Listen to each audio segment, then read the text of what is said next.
your attention please. Ujjain Mhow passengers from Ujjain via Fatehabad, Indore to Mhow, which is scheduled to arrive at 8 hours 10 minutes, is delayed by 10 minutes on platform number 2.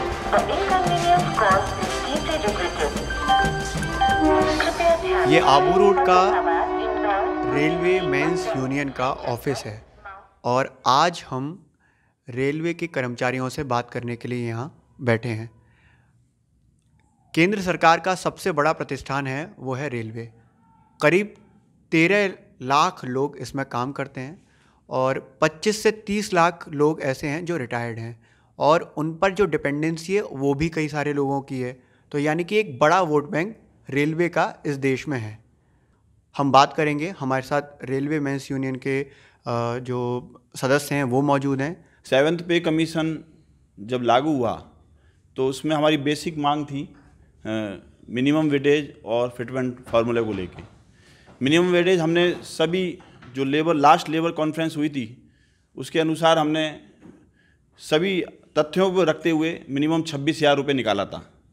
और एक आदमी minimum weightage एक आदमी की आवश्यकता, एक परिवार की आवश्यकता के अनुसार निकलता है। उसके फॉर्मूले हैं, फिटमेंट फार्मूला है, उसके अनुसार निकाला था। लेकिन सरकार ने उसको नहीं माना और मिनिमम वेटेज 18,000 रुपये दिया, जो कि बिल्कुल न्याय संगत नहीं है। उन्होंने परिवार को यूनिटों में डिवाइड किया। हम एक परिवार, हमारी मांग थी कि हस्बैंड वाइफ और उनके 2 बच्चे और एक डिपेंडेंसी हमने मांगी थी, कोई भी मदर या फादर। लेकिन उन्होंने उसको माना तो सही, लेकिन यूनिट अलग अलग कर दिया। उन्होंने मतलब कर्मचारी और उसकी पत्नी को तो एक यूनिट माना, तब बच्चों को आधा यूनिट माना। इस बार जो इन्होंने दिया है 14% और उसमें भी 14% हमारे रनिंग के साथियों को तो बहुत नुकसान हुआ था। इस बार 14% दिया है और 40% 40% का फिटमेंट हो और इस बार 14.29% का था। 26% का अंतर है ये। 26% का अंतर है। तो वही हमारी सबसे बड़ी डिमांड है कि हमारा फिटमेंट फैक्टर चेंज किया जाए। इन्होंने इसको 2.68 से किया, हमारी डिमांड है कि इसको 3 से मल्टीप्लाई फैक्टर से किया जाए। तो हमको 26,000 तो नहीं प्राप्त होगा, लेकिन हम 21,000 तक पहुंच पाएंगे। जो क्लास 4th का न्यूली अपॉइंट एम्प्लॉई है उसको 21,000 रुपये मिनिमम वेज मिलेगा। आपने पहले बोला था हम गुजर नहीं बन सकते। हाँ। क्योंकि हम ना तो रेल उखाड़ेंगे ना रेल रोकेंगे, क्योंकि इससे हमारे देश को भी नुकसान हो रहा है। अगर कोई चीज़ बातचीत से सुलझ जाए तो अच्छा है, नहीं तो अंत में तो हम अगर हमारे ऊपर वाले नेता कहेंगे स्ट्राइक करनी है तो हम स्ट्राइक के लिए भी तैयार रहते हैं। स्ट्राइक के अलावा जो सबसे बड़ा हथियार है वो अभी जो तैयार हो रहा है वो वोट तैयार हो रहा है। कितना वोट होगा जो रेलवे से डिसाइडेड है, जो अगले चुनावों में होने वाला है। देख लो 13 लाख कर्मचारी, उनके साथ में जो रिलेटेड परिवार हैं जी, तो कम से कम 2.5 करोड़ वोट आप मान के चलो, 2 से 2.5 करोड़ वोट इफेक्टिव होगा। और रेलवे कर्मचारी इस टाइम बहुत नाराज़ है क्योंकि रेलवे के लिए सरकार ने कुछ भी नहीं करा अभी तक। देखिए, जो 3 मुद्दे हैं जो रेलवे के सबसे बड़े मुद्दे हैं वो है कि एक तो जो 7th पे कमीशन है उसमें कुछ नहीं दिया है सरकार ने, और दूसरी बात ये जो प्राइवेटाइजेशन जो निजीकरण हो रहा है वो मतलब, और ये ओपी ये जो नेशनल न्यू पेंशन स्कीम है, ये 3 चीज़ मतलब देश के कर्मचारियों में गला घोंट रहे हैं। मतलब ये इन तीनों का सॉल्यूशन होना बहुत ज़रूरी है। अगर इनका सॉल्यूशन नहीं हुआ तो लोकसभा चुनाव पे ज़रूर असर पड़ेगा। तो फैक्ट है सर कि यदि हमारी डिमांड्स के ऊपर ध्यान नहीं देगी गवर्नमेंट तो हो सकता है हमारे को सोचना पड़े गवर्नमेंट बदलने के लिए, जिसमें मेन तो वही है हमारे फिटमेंट फैक्टर्स, मिनिमम वेज और एनपीएस। सबसे मेन है एनपीएस। 2013 में जब यूपीए गवर्नमेंट थी और एफडीआई को लाने की बात की जा रही थी तो सबसे ज़्यादा विरोध बीजेपी ने किया था, और जब 2014 में एनडीए सरकार बन गई तो सबसे जल्दी एफडीआई लाने का काम भी उन्होंने किया। ये कुछ ऐसा नहीं है कि मतलब कि मीठा मीठा गप गप कड़वा कड़वा सत्ता में, देखिए जो सत्ता में आता है जब वो विपक्ष में होता है तो इसी तरह की बातें करता है, वो सत्ता में आने के बाद में चेंज हो जाता है। हमारे पास सीधा सीधा ये है ट्रेड यूनियन के पास में जो रेल कर्मचारियों का जो भला करेगा, जो उसके बारे में सोचेगा, केवल उन्हीं के साथ हम जाएंगे, अन्यथा फिर इलेक्शन में ही देखा जाएगा। इलेक्शन आ गया सर, बस आगे जब तो देखा जाएगा ना। हाँ, तो देखना पड़ेगा। सबसे बड़ा होता है एनपीएस है, हमारा सबसे बड़ा मुद्दा जो ट्रेड यूनियन का एनपीएस है, जो हमारे साथी 2004 के बाद भर्ती हुए हैं उनके आगे के भविष्य का क्या होगा, सीधी सी बात है।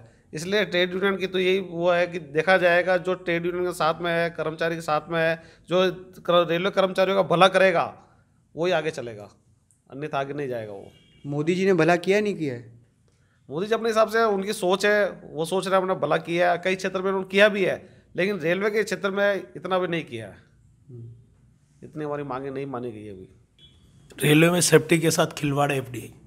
सेफ्टी के साथ? सेफ्टी के साथ कैसे कि जब प्राइवेटाइजेशन होगा बाहर के ठेकेदार आएंगे, वो काम करेंगे, आ चुके हैं। अब उनकी जवाबदारी क्या है, उनकी रिस्पॉन्सिबिलिटी क्या है? रेल कर्मचारी है, उसके ऊपर तो कई तरह की बंदिश लगी हुई है, हमारे ऊपर चार्जशीट देना है, उनको ये करना है, वो करना है, दुनिया भर के बंदिश है रेल कर्मचारी पे, वो अपनी जवाबदारी से नौकरी करता है। अगर ठेकेदार क्या है, वो तो करेगा नहीं करेगा, वो कोई गलती कर गया, एक्सीडेंट हो गया, कुछ भी हो गया, उनके ऊपर क्या रिस्पॉन्सिबिलिटी? कोई रिस्पॉन्सिबिलिटी नहीं उनकी। एफडीआई के तहत अगर कहते हैं लोको पायलट थोड़ी भर्ती हो रहे हैं।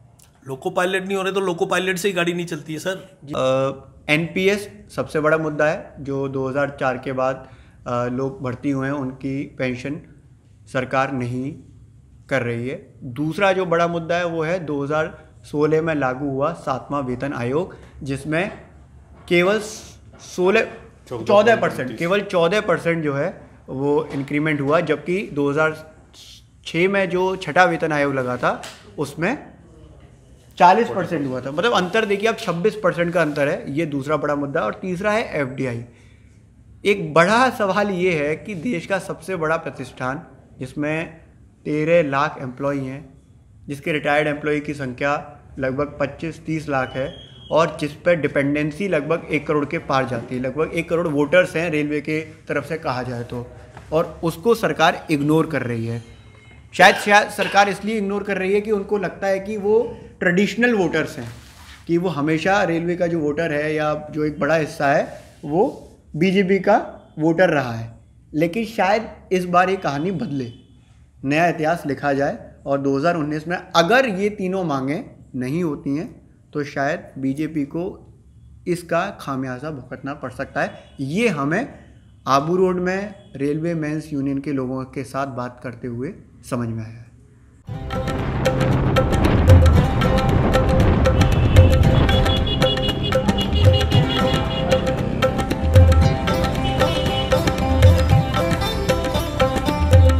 Worried about election results?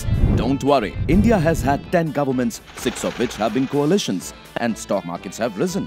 Elections don't matter. Log on to quantumamc.com to know more. Quantum Mutual Fund. Investor first. Hamesha. Mutual fund investments are subject to market risk. Please read all scheme-related documents carefully.